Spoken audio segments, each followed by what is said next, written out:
Assalamualaikum warahmatullahi wabarakatuh. Selamat pagi anak-anakku sekalian. Jumpa lagi dengan saya, Pak Yahya. Kali ini kita akan belajar di pembelajaran 6, tema 1, subtema 4, hidup rukun di masyarakat. Meski belajar dari rumah, kita harus selalu tetap semangat ya. Nah, sebelum kita mulai pembelajaran, mari kita baca basmalah terlebih dahulu. Bismillahirrahmanirrahim. Pada pertemuan kali ini anak-anak, kita akan belajar tentang kalimat penolakan, kemudian pengamalan sila keempat dan sila kelima, serta membuat soal cerita tentang pengurangan dan penjumlahan. Nah, setelah melihat video ini, diharapkan anak-anak nanti dapat menuliskan kalimat penolakan yang berkaitan dengan sikap hidup rukun dalam bentuk kalimat sederhana. Kemudian juga kalian dapat berperilaku di masyarakat yang sesuai dengan sila keempat Pancasila dengan benar, serta dapat membuat soal cerita tentang penjumlahan dan pengurangan dengan benar. Nah, itu kegiatan kita pada pagi hari ini. Anak-anak, ikuti terus video ini ya. Karena setelah ini, saya akan membawakan sebuah cerita atau dongeng. Dongeng ini nanti bercerita tentang kesombongan seekor jerapah. Dengarkan baik-baik anak-anak ya, karena nanti setelah melihat video ini, setelah mendengarkan dongeng saya, ada tugas yang harus kalian kerjakan. Selamat menyaksikan. Nah, anak-anakku sekalian, sudah siap mendengarkan cerita dari saya? Nah, dongeng atau cerita yang akan saya bawakan ini berjudul JJ atau kisah JJ, si jerapah. Udah siap mendengarkan ceritanya? Dengarkan baik-baik ya. Nah, di sebuah padang pasir yang luas, hiduplah kawanan jerapah. Ada seekor jerapah yang berbadan tinggi besar bernama JJ. JJ adalah jerapah yang sangat cantik sekali. Hanya saja, ia memiliki kelakuan yang kurang baik. Ia terlihat sangat sombong dan tidak mau membantu jerapah-jerapah yang lain. Pernah suatu hari, si kakek jerapah meminta tolong kepada JJ untuk mengambilkan daun segar di pepohonan. Karena tidak bisa mengambil daun tersebut, si kakek jerapah meminta tolong kepada JJ. JJ anakku, tolong ambilkan daun itu. Aku tidak bisa mengambilnya. Namun dengan angkuh, JJ menolaknya. Tidak mau kakek, aku sedang repot, minta saja bantuan sama orang lain. Begitu angkuhnya si JJ, sampai-sampai ia tidak mau membantu orang lain. Kemudian pada suatu hari pula, JJ sedang bermain-main di kali atau sungai kecil di pinggir padang rumput tersebut. Ia mencoba menyeberang sungai tersebut dengan melompat atau melalui sebuah bebatuan. Ketika sedang asik bernyanyi sambil melompat-lompat, aku JJ, jerapah cantik dan besar dan tinggi. Tiba-tiba kakinya tersangkut di antara dua bebatuan. Aduh, kakiku tersangkut ini. Aduh, gimana ini? Tidak ada orang di sini. Aduh, sakit sekali. Aduh, tolong aku. Meskipun teriak dengan suara yang keras dan lantang, tidak ada yang mau menolong JJ. Tidak ada seorang pun atau seekor hewan pun yang mendengarnya. Beruntung, ada seekor burung bangau terbang di atas sungai tersebut. Hah? Siapa itu? Sepertinya dia membutuhkan bantuan. Aku akan panggil teman-temanku, seluruh hewan untuk membantunya. Maka si bangau tadi memanggil seluruh penduduk hutan atau padang rumput tersebut. Kemudian semua orang datang membantu JJ yang sedang kesulitan. Meskipun JJ adalah makhluk yang sombong, tetapi para penduduk padang rumput tersebut bersedia menolong JJ. Jadi mereka berlaku adil dalam membantu sesama.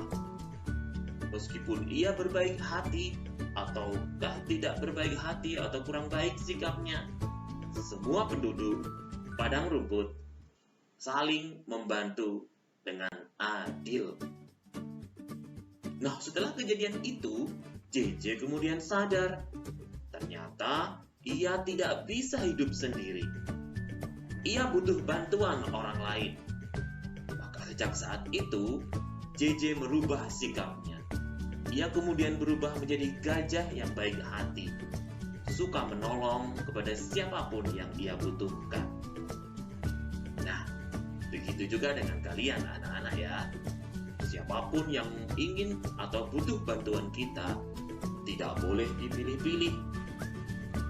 Dengan adil, dengan sikap adil, kita harus mau membantu siapapun.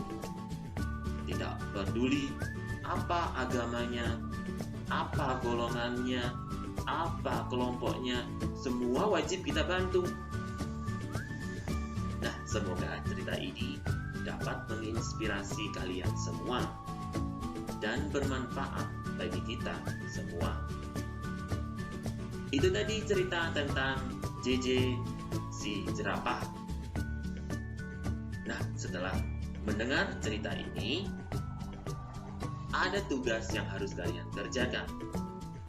Setelah kalian dengarkan dongeng tadi, mari kita bersama-sama melakukan kegiatan ayo menulis. Nah, setelah kalian mendengar dongeng tadi, coba kalian cari dan tuliskan kalimat penolakan yang terdapat pada dongeng tadi. Tentunya kalian pasti masih ingat apa itu kalimat penolakan, yaitu kalimat yang digunakan untuk menolak ajakan atau permintaan orang lain. Tadi ada JJ yang menolak permintaan kakeknya. Nah, tuliskan kalimat penolakan JJ di buku tulis kalian. Ya, ini sebagai tugas pertama pada hari ini. Jangan lupa, setelah itu kalian foto dan kirim ke WA saya. Mengerti anak-anak? Kerjakan dengan penuh teliti ya. Baik anak-anak, sekarang kita akan beralih ke materi Pancasila. Kali ini kita akan membahas tentang sila keempat yang bersimbolkan kepala banteng, dan sila kelima yaitu padi dan kapas. Kalian masih ingat sikap-sikap apa saja yang sesuai dengan sila keempat dan sila kelima? Ya, materi ini dulu pernah kita pelajari sama-sama. Ini adalah contoh-contoh sikap yang sesuai dengan sila keempat atau kerakyatan yang dipimpin oleh hikmat kebijaksanaan dalam permusyawaratan perwakilan. Kemudian, sila-sila apa saja atau sikap apa saja yang sesuai dengan sila kelima? Ya, sikap-sikap yang sesuai dengan keadilan sosial bagi seluruh rakyat Indonesia. Jadi, berbuat adil itu termasuk sila kelima. Agar kalian lebih mengerti, mari kita lakukan sama-sama kegiatan berikut ini. Kita taruh simbol sila keempat dan sila kelima di tengah-tengah layar kita. Kemudian, ada berbagai macam gambar yang menunjukkan sikap seseorang. Yang pertama, Udin membantu nenek yang sedang berjalan. Jadi Udin tidak pilih-pilih atau bersikap adil dalam membantu siapapun. Kemudian ada kegiatan rapat desa. Sepertinya itu pemilihan ketua RT atau mungkin juga pemilihan kepala desa dan sebagainya. Nah, ada juga kegiatan seseorang yang tidak pilih-pilih atau bersikap adil dalam menyumbang. Ia menyumbang kepada siapapun yang membutuhkan bantuan. Tak peduli agama, tak peduli kelompok, atau dari golongan manapun. Jadi kegiatan menyumbang ini dilakukan secara adil kepada semua orang. Kemudian yang terakhir, ada rapat di balai desa antara kepala desa dan warga. Nah, kegiatan-kegiatan ini termasuk pengamalan sila keberapa ya? Termasuk gambar yang berikut ini. Seorang bidan membantu dengan adil kepada siapapun yang membutuhkan dalam menimbang untuk melihat status kesehatan anak-anak. Termasuk sila keberapakah? Nah, kita coba sama-sama ya. Dari yang pertama tadi, Udin membantu dengan adil siapapun yang membutuhkan bantuannya. Maka itu sesuai dengan sila kelima, tepat sekali. Kemudian yang berikutnya, kegiatan pemilihan umum atau pemilihan di desa, termasuk sila keberapa? Sila keempat. Kemudian kegiatan seseorang yang membantu tanpa pilih-pilih. Semua orang dibantu dengan adil. Itu termasuk sila kelima. Kegiatan rapat desa antara kepala desa dan perangkat desa termasuk sila keberapa? Sila keempat. Kemudian bidan yang membantu dengan penuh hati, tidak pilih-pilih, mereka berbuat adil membantu siapapun yang membutuhkan, termasuk sila kelima. Nah, itu tadi pengamalan sila keempat dan sila kelima.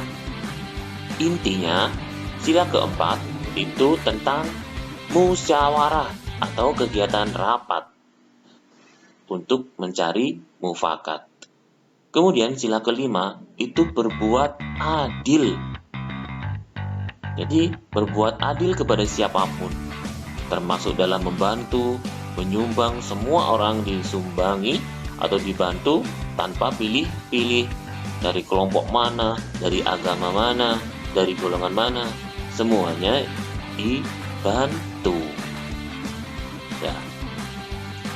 Nah, anak-anak, kita lanjutkan kegiatan kita dengan ayo menulis.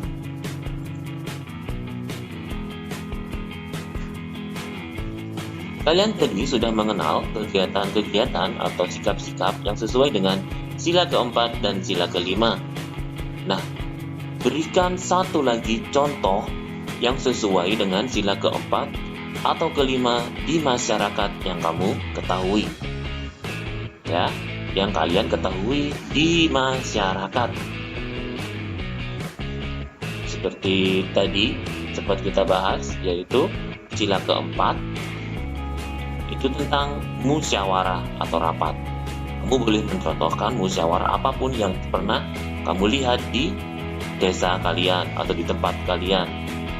Kemudian sila kelima, berbuat adil. Mungkin pernah kalian lihat seseorang berbuat adil kepada siapapun di desa kalian. Nah, sebutkan perbuatan adilnya seperti apa. Masing-masing contoh satu saja. Ini sebagai tugas kedua kalian pada hari ini.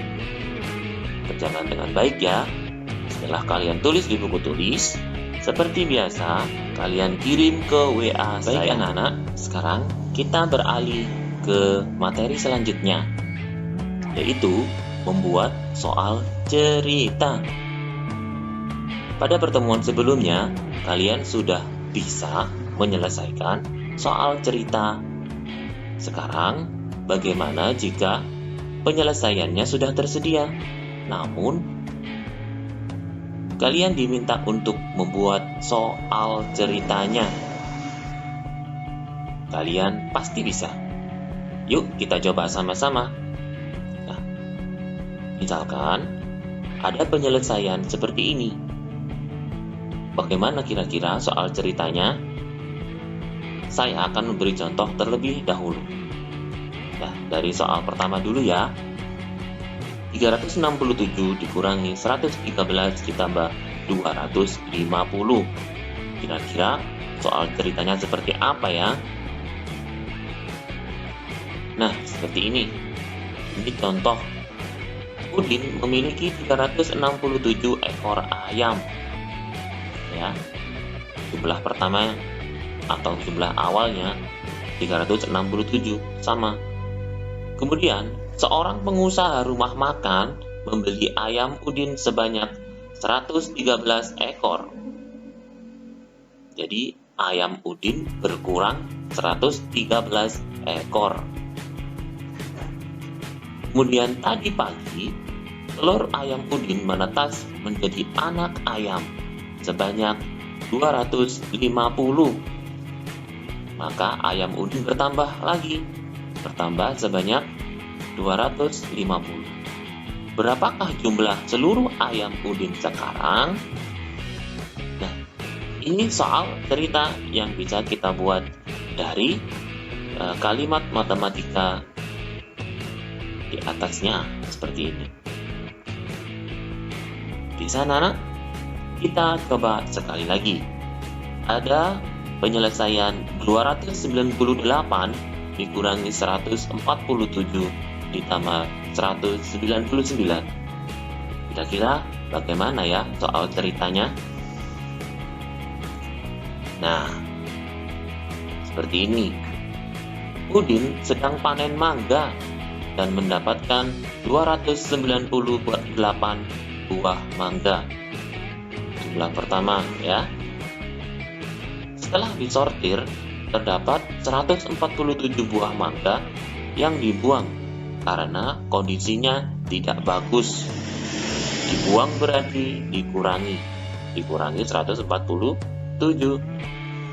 Lalu Mutiara mendapatkan 199 mangga yang kondisinya bagus. Berarti ditambah 199 dari Mutiara. Berapakah jumlah seluruh mangga Udin dan Mutiara yang masih bagus? Berarti dijumlah. Nah, ini contoh soal cerita. Anak-anak pasti bisa ya semua. Nah, kita akan coba berlatih.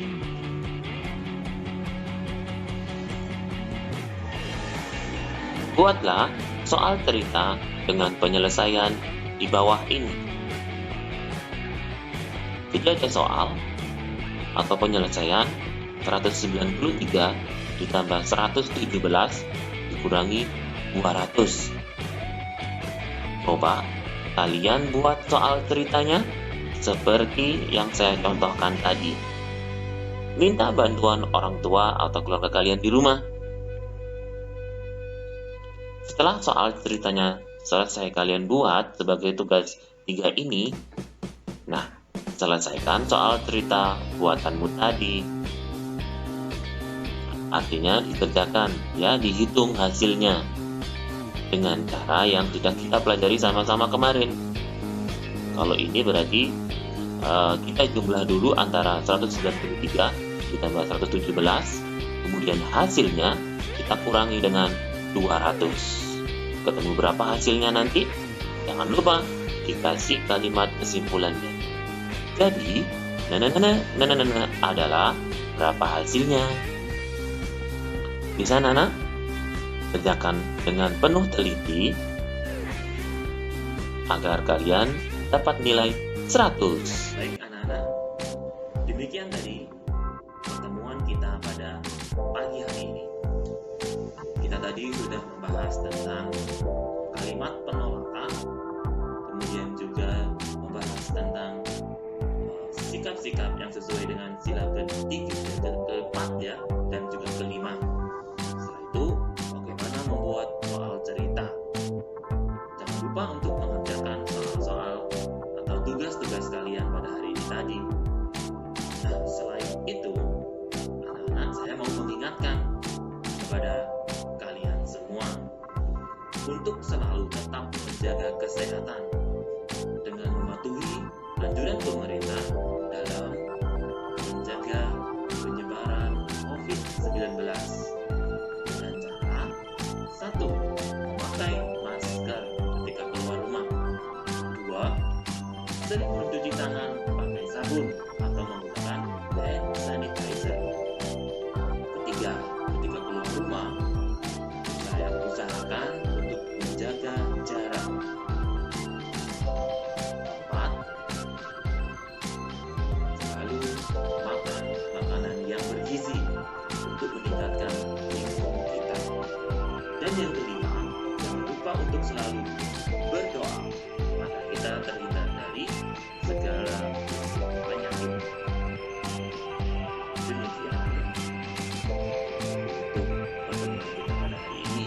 Jangan lupa tugas-tugasnya dikerjakan ya. Dan kalau sudah selesai, periksa dulu di dalam bukan. Kemudian kirimkan hasilnya ke WA saya seperti biasa.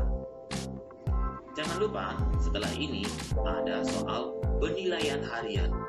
Penilaian harian ini untuk mengukur sejauh mana tercapainya kompetensi yang kalian dapatkan setelah pembelajaran di subtema 4 di tema 1 ini. Kerjakan dengan penuh teliti ya, tidak perlu terburu-buru dalam mengerjakan. Selamat mengerjakan anak-anakku semua.